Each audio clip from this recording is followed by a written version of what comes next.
Ito yung sunod mga kababayan kay Mima Alicia.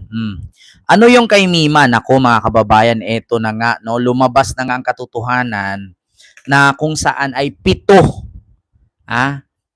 pala mga kababayan ang inaresto. Pitong suspect na ang inaresto. Bakit umabot sa pito?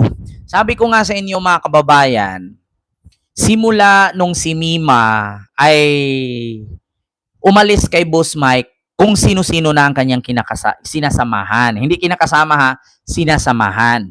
Kung makita mo sa kanyang Facebook post, minsan updated siya eh. Minsan nagpo-post siya, nandito ako ngayon sa BGC. O sinong gustong sumama? Wala bang gustong sasama diyan? O party, makikita mo, 'di ba?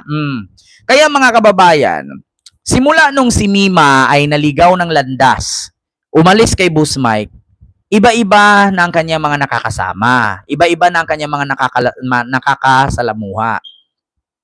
So ngayon mga kababayan, pito pala, no? Pito ang mga naaresto, mga kababayan. Pito na katao ang inaresto sa persons of interest. Ito po mga kababayan.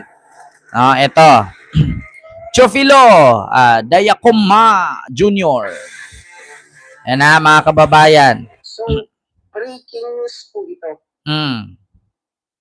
Utak sa pagpatay po kay Mima Alicia or yung mastermind po sa pagpaslang dito po kay Mima Alicia ay hawak na po ng ating kapulisyahan. Kapulisyahan or kapulisan? Hindi lang po isa. Ito mga kababayan, sabi ko sa inyo hindi lang isa, hindi lang dalawa, kundi pito. Kasi mga kababayan, nagsalita na po kasi si Boss Mike. Kwininto na ni Boss Mike mga kababayan na si Mima pala ay nakiusap kay Boss Mike, nagpaalam, sabi, Sir Mike, gusto kong magpa-convert sa INC. Kasi yung boyfriend pala niya, yung kinakasama niya yung nabaril, INC rin. So ngayon mga kababayan, maraming ang nagsasabi na hindi ba may kinalaman ang Team Italy dyan sa pagkamatay niya. So hintayin natin yung findings. Kasi actually mga kababayan, may alam na ako. Hindi lang pwedeng sabihin sa inyo kasi nga hindi naman tayo authority. Wala tayong authority para magbulgar dito. Pero ako alam ko na kung ano ang rason. Sabi ko nga sa inyo, walang kinalaman sa pagkamatay kay Mima ang politika. Walang kinalaman. Ang pagkamatay ni Mima, mga kababayan, nasa mga nakakasama niya lang. Walang kinalaman dito yung pagiging political blogger niya. Wala. Yung mga sinasabi nila na busby, wala. At saka yung busby nga na sinabi nila, hindi nila malabas-labas eh. Ang pagkamatay ni Mima ay dahil sa personal. Real talk. Kaya nga sabi ko sa inyo mga kababayan, wag muna tayong mag-conclude, wag tayong mag-conclusion. Kasi ako mismo alam ko na. Actually, mga kababayan, bawal kasi sabihin. Bawal kasi sabihin. Malay natin ito, bigyan ko kayo ng example. Malay natin merong mga nakasagutan si Mima. Malay natin meron siyang mga nakaaway. No, hindi ito related sa politika sa pagiging vlogger niya. Malay natin may nangutang sa kanya. Tapos siningil niya. Tapos hindi nagbayad. Tapos siguro sabi ni Mima, pag hindi ka nagbayad, i-vlog kita. Parang ganun. So, syempre, pag sinabi mo i-vlog kita, syempre, paano kung ang nangutang sa kanya malaking tao? O di kaya may pangalan? O di kaya artista? Tapos, ang sinabi ni Mima, pag hindi mo ko bayaran, iba-vlog kita. Syempre, vlogger ako, di ba? Halimbawa, mangutang ka sa akin. Mangutang ka sa akin, tapos hindi mo ko bayaran, i-vlogger ako, anong gagawin ko? Una, iba-vlog kita. Pangalawa, kakasuhan kita. Di ba? Di ba? Ganun mga ganyang istiro. Halimbawa, may nakasalubong si Mima. Yung nakasalubong niya, may bitbit siyang lugaw, nabangga siya, natapon yung lugaw. Oh, tapos sinabi ni Mima, putang ina ka, tanga-tanga mo hindi ka nag-iingat, magkano yung lugaw ko? Oh, wala pa naman na doon, ubos na doon. Oh, di ba? May mga ganyang senaryo. Oh, halimbawa naman, may nakasalubong si Mima na mangkukulam. Ang sinabi niya, halimbawa, nakasalubong niya yung mangkukulam, naapakan yung engro ni Mima. Oh, sabi ni Mima, putang ina, sakit ng engron ko. Tapos sabi ng mangkukulam, isusumpa kita, papatayin ka. Malay natin, ganun. Di ba? May mga ganyang senaryo. Ma'am Nida Pagkalinawan, maraming salamat po sa iyong palipad. Thank you so much po. Di ba? So, ngayon, mga kababayan, ang sabi dito sa balita, hindi lang pala 2 ang naaresto, kundi 7. So, marami talaga, hindi man porkit inaresto, ay yun na yun. Mga kababayan, may mga persons of interest lang yun. Hindi porket sinabing 7 sila inaresto, ay sila na yung pumatay, sila na yung suspect, hindi po. Kasi pati yung mga malalapit doon, mga nakakasalamuha ni Mima, ay pwede yun silang i-detain as long as hindi pa tapos yung investigasyon. Kasi nga mahuhulog na persons of interest yun. 'Di ba? So, siyempre, interviewin pa yon, tatanungin pa sila. Sumalay natin, pag may tumakas doon, so much better siguro i-detain. Kasi pag tumakas yun, ibig sabihin guilty ka. So, ito, pakinggan natin mga kababayan. Ito po galing kay Mark Ramos. Ngayon po, mga kababayan, pumunta tayo dito. Ito, yung kay Boss Mike Cervera po, mga kababayan, mga boss. Ngayon, humingi ng catering sa... Ayan, game. Kanina ho kasi, sumilip ako dyan sa channel ni Boss Mike Cervera. Boss Mike, pasensya na. Kasi Si Mark nandito Ramos kami, po yan, nagtutur kami, at habang sumilip ako, nag-type lang ako, tapos nag-drive na ako. No? Nasa kalsada kami, kaya hindi ho ako nakapanik doon Forever sa young. Salamat. pag-imbita nila, sa pagpanik doon sa channel ni Boss Mike. Pakinggan ho natin, mga kababayan. Ito po ay puro patungkol doon sa issue ni Mima Alicia. Yun! Sorry na lang sa mga kaibigan natin sa kabila, di ba? Hindi si Sarah ngayon, humingi ng catering sa mga ng mga staff niya, no? Pero by the way, Insan, balik tayo dun sa scheme kay Mima. Ikwento mo ano talaga nangyari? Ano ba talaga nangyari? Ano yung kinalaman ng 7? Ano yung kinalaman ng 2? Hindi ko alam. Tayo sarado naman na sa kaso na ito dahil tayo lang naman mga nakikichismis na doon sa mga kung ano na yung development. Kasi, ganun, pero diba? bakit 7? Bakit 7 yung hinuli, no? Talaga na pagtulungan talaga si Alicia, ibig sabihin. Baka naman, Sandali. Baka naman 7 ang hinuli Yes, 7. doon sa kaso ni Alicia. sabi nga, unang balita, membro ng sindikato. Baka na sindikato talaga dahil marami. Kasi ito may naalala ko na binanggit si Mima na gusto niya ng So, ayan na, pakinggan ninyo yung kwento ni Boss Mike na gusto daw ni Mima na mag-convert into INC. gusto niya nang magpa-convert talaga ng INC. Sabi niya sa akin. Ayun, Teofilo, dyan sa Davao. Nako, yan nga sinabi ko sa inyo Baguhin nyo na kasi dyan, Iwasan nyo na, 30 years na sila dyan, Kahit anong pataas ng bahay mo dyan, kung hindi nila solusyonan yung baha dyan, kahit pa mag-fifth floor ka dyan, mababaha pa rin yung ground floor, di ba? Kaya sa sunod eleksyon, palitan nyo na. Continue. Mike, magpapa-convert na. Sandali. Magpapa-convert dahil INC yung bata niya o yung boyfriend niya, ganun ba? Kaya ako ng INC. Sabi ko, bakit? Bakit? Wala naman akong tutol doon, di ba? Kasi yung pananampalataya yan. Sabi ko, bakit? Anong dahilan? Di ba? Kasi yung boyfriend ko, yung boyfriend na kasama, na barel, INC rin. Parang gusto niya. Eto, hindi ko lang sigurado. Hindi naman ako INC, mga kababayan. Pero nauulinigan ko na, kumbaga, kapag ka, ang isang INC ay, may boyfriend, may girlfriend na hindi INC, parang kailangan obligado yata na na sumali sa kanila. Something like that to, mga bossing. Ulitin ko, hindi ako sigurado, pero naririnig-rinig ko yung mga ganoong kalakaran, mga boss. Magpakasal sila sa simbahan ng INC. Oo. Kasi sabi niyang ganon, lahat ng kaibigan nung aking boyfriend, mga nakakasalamuhan namin, puro INC. Pati daw yung boss niya, hindi ko man kilala, no? Kung sino yung boss nung boyfriend niya, INC rin. So, nakapaligid sa kanya, sa boyfriend niya, at sa Ayun, kay Anshanri, Aishanri. Ayun, maraming salamat po sa iyong palipad. Thank you so much po.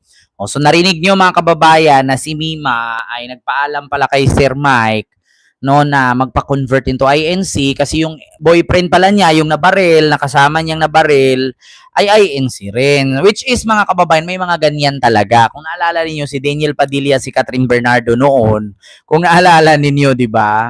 Kaya isa sa rason niya na hindi sila masyadong nag-click ng matagal dahil magkaiba nga ang kanilang relihiyon. Di ko rin din sure kung si Catherine Bernardo ngayon ay INC pa rin, no? So, mga kababayan, yun nga ang nangyari. So, continue natin. puro INC. Di ba? Ulitin natin huwag niyong lalagyan ng kulay. Ito lang ho yung balita na nakuha natin sa pinagkakatiwalaan nating source. Pero Diba? ganito, Insan. So yun palang mga yun palang mga ikinokomento nyo dito. May pinanggagalingan din palang mga source kung kanino lang galing. Kasi nakakakita ko ako dyan sa comment section. Which is, yan din, mga kababayan. Saan nyo ba galing yung mga source na yan? Saan nyo naririnig? Kanino nyo narinig na? Kasi, kung tutuusin hindi ko din alam na INC ang jowa ni Mima. Pero maraming nag-comment sa akin, yung jowa niya kasi Kent INC. O baka may connection yan kasi binira kasi ni Mima yung INC, parang ganun. At saka kung naalala ko din sa sabi ni Peebles, na si Mima ay isa sa listahan ng ipapatumba daw di umano ng Team Italy. Di ba? Hay dako mga kababayan. Kaya, kanino nyo ba yun nalaman? Tapos may nag-comment kanina, may utang daw kay Mima na 8 million. Sinong nagsabi nun?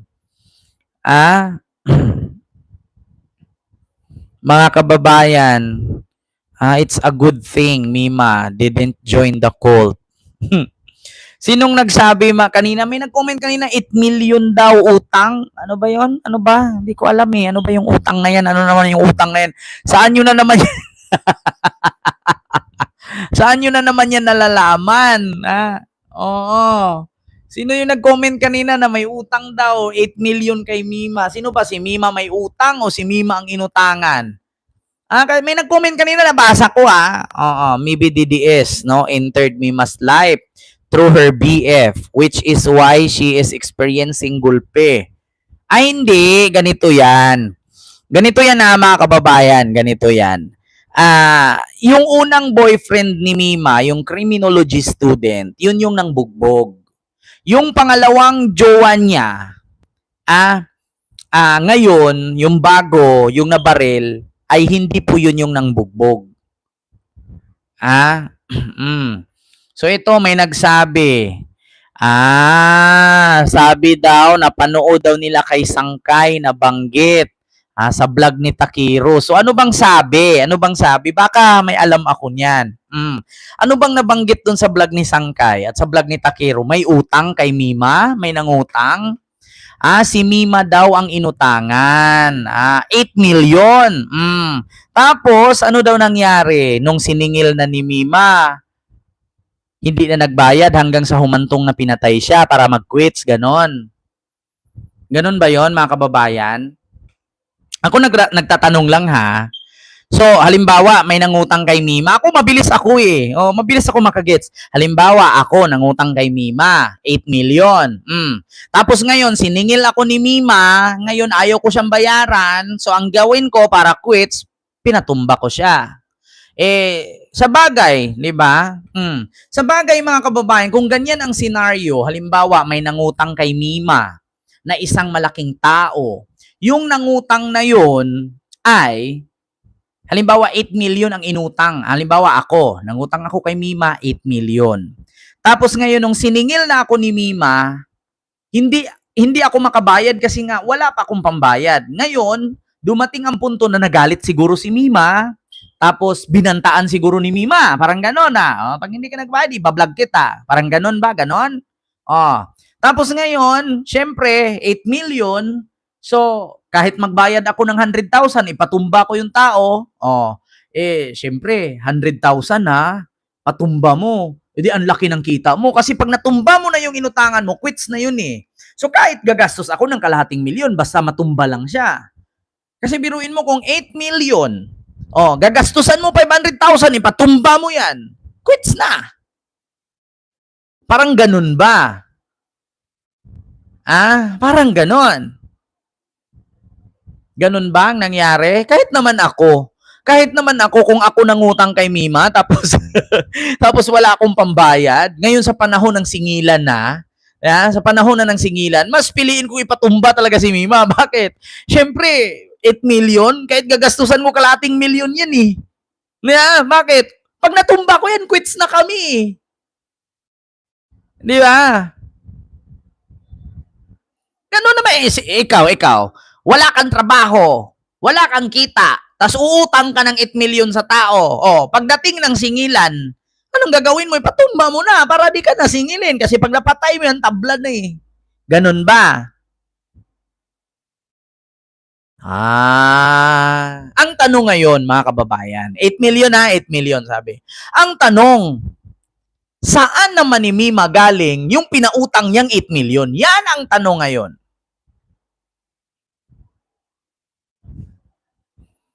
Diba? Yan ang tanong ngayon, mga kababayan. Kung 8 million ang pinautang ni Mima, saan galing yung 8 million? Kasi kung 8 million, napaka-imposible naman.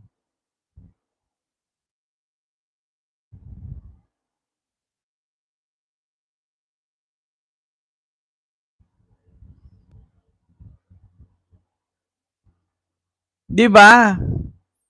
Ano daw, Kent also mentioned in Mike Cervera's blog that about 6 million. Ano daw? Ako? Nangutang ako ng 6 million? Ay, Diyos ko, hindi ko gawaing mangutang. Kasi sa totoo lang, mga kababayan, wala ko utang kay Mima Itanong nyo sa mga, nandyan si Nanay Minda Valdez, sino pa yung mga nandyan, tanong nyo, hindi ako mahilig mangutang. Di bali nang wala akong kainin, basta wag lang mangutang. Alam nyo yan, mga kababayan, never akong nangutang. Sa totoo lang. Sa mga kasamahan ko, never akong nangutang. Ako pa yung ninakawan ng alahas. Pero sa utang, ako pa yung nagpautang na hanggang ngayon hindi pa bayad. Ultimo barangay opisyalis ng Santa Mesa, may utang pa sa akin. 80 mil pa, hindi pa binalik. Sabi ko nga, pag ipa-riding in tandem kita, pulbo ka. Totoo yan ako pa yung nagpautang.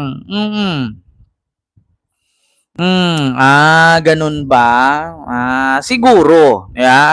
O sige, sabihin natin may nangutang kay Mima.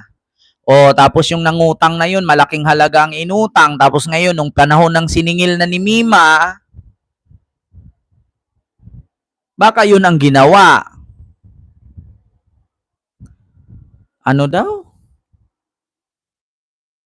Good yan, Kent. You haven't heard of. Hindi, you have heard of it. Ano daw? Ayan. Sabi ni Reflex TV, who vote you and we should out here? Ano daw? That's what I've normalized in life. If you don't buy to avoid death. Mima Kent borrowed money from Boss Mike for his loan. So parang ganon. nang hiram si Mima ng pera, pinautang niya dun sa papautangin niya, tapos ngayon nung siningil na ni Mima, hindi na siya binayaran.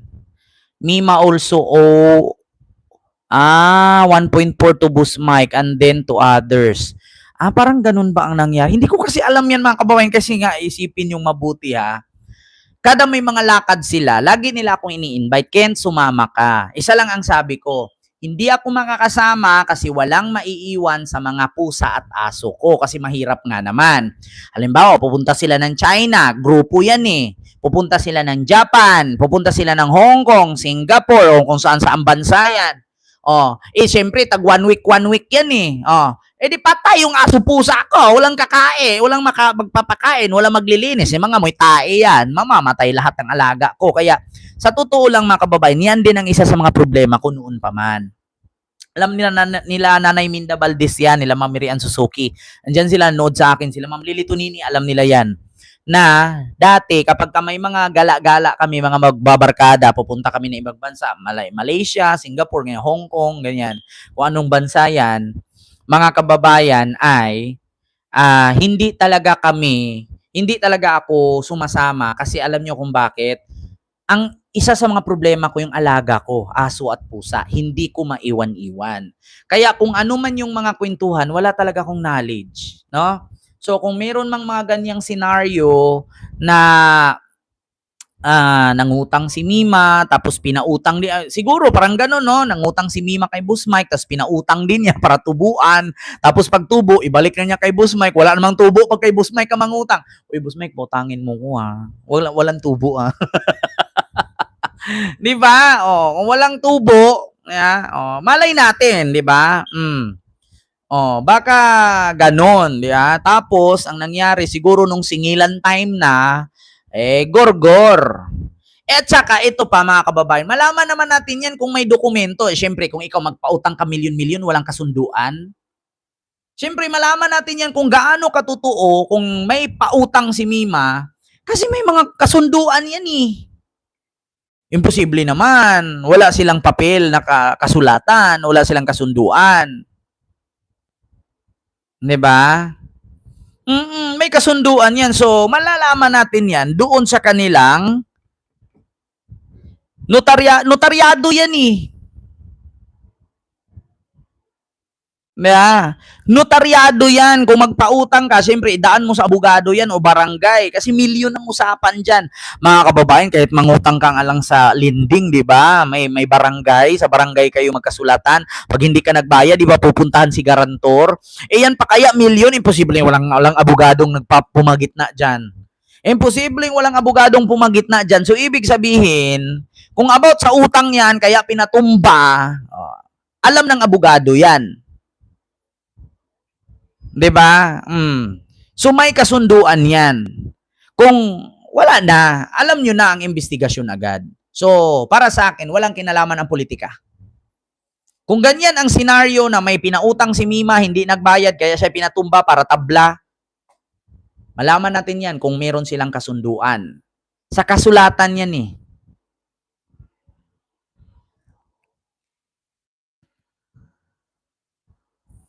May sinulat si Mima sa biyahe ni Koy. Ganun ba yon? Alam nyo na. Sabi ni Sir Kendry, I think Mima's boyfriend know the people who borrowed money. Malamang, siguro Sir Kendry, alam yan. Kasi bakit? Simula kasi nung si Mima nakasama niya, hindi naman nagpapautang yan eh. Dati, hindi nga nagpapautang sa akin yan eh. Diyos ko. Naghanap nga kami ng patayuan ng kanyang boarding house eh. Di ba? Nagpapatayo si Mima ng boarding house. Naghanap nga kami ng lupa niyan, tinulungan ko. Sabi nga niya, wala daw siyang pera. Tapos magugulat-gulat ka ngayon, nagpautang siya. Malay natin, no? Hindi natin alam yung scenario. Di ba? Ano daw sabi? Boss Mike money also disappeared. Hindi naman ma-disappeared yan mga kababayan. Bakit? Kung meron ngang kasunduan, kung meron ngang papeles na kanilang ninotaryo, pinirmahan, sa buwan na ito, sa araw na ito, magbayad ka at ito yung pinaka contract o kontrata. Makikita mo naman, singilin nyo, may abogado yun eh. At saka nandyan naman yung nanay at tatay ni Mima, buhay pa. Sila ang maningil. Hindi mawawala yon. Ngayon, kapag ka naibalik na, ang pera, ibalik na nila kay Boss Mike. Pag nasingil na. Ganun lang ka-simple. Ngayon, kung yung nangutang na yun ay hindi mo na mahagilap, ibig sabihin, siya yung pumatay. Ganun yun. Kaya nga ako mga kababayan, ayaw ko talaga ng pautang-pautang eh. Bakit? Sakit sa ulo. Either sakit sa ulo or baka ikaw pa yung papatayin. Di ba?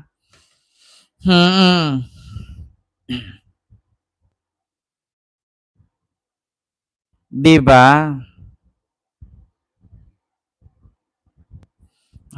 Ganun pala yun. Sabi ni libel convicted. Second, why are there two men coming back to the house without a contract? Hindi naman pinapasok yung dalawang lalaki na pumunta doon nung na-hospital yung jowa ni Mima kasi kukuha daw ng pera pang gastos. Wala naman, hindi man pinapapasok ng may-ari kasi sabi ng may-ari hindi daw niya pwedeng pabuksan yung bahay kasi under investigation pa ng PNP. So hindi naman siguro pinapapasok eh. So, at saka mga kababayan, no, sa mga nagtatanong, ano ba talaga ang katotohanan? Tignan ninyo cellphone ni Mima. Nasa cellphone ni Mima lahat yan. Napaka-imposible naman. Hindi mo kausap yung siningil mo? Nasa cellphone ni Mima, sana malaman yung cellphone ni Mima. Buksan yung cellphone. Dalhin nyo sa Green Hills yung cellphone, pabuksan ninyo, maraming mga ano dyan, may mga IT dyan, maraming mga sa NBI, maraming ganun, magaling magbukas ng cellphone kahit may password. Dalhin nyo sa Green Hills, mabubuksan yan, doon ninyo mababasa yan. Kasi bakit si Mima hindi nagbubura yan? Ang problema lang dyan, kung ang jowa niya ay alam ang password at binura. Di ba? May alam ng password, tas binura yung mga conversation. Tapos, di ko lang alam baka may mga ganong scenario.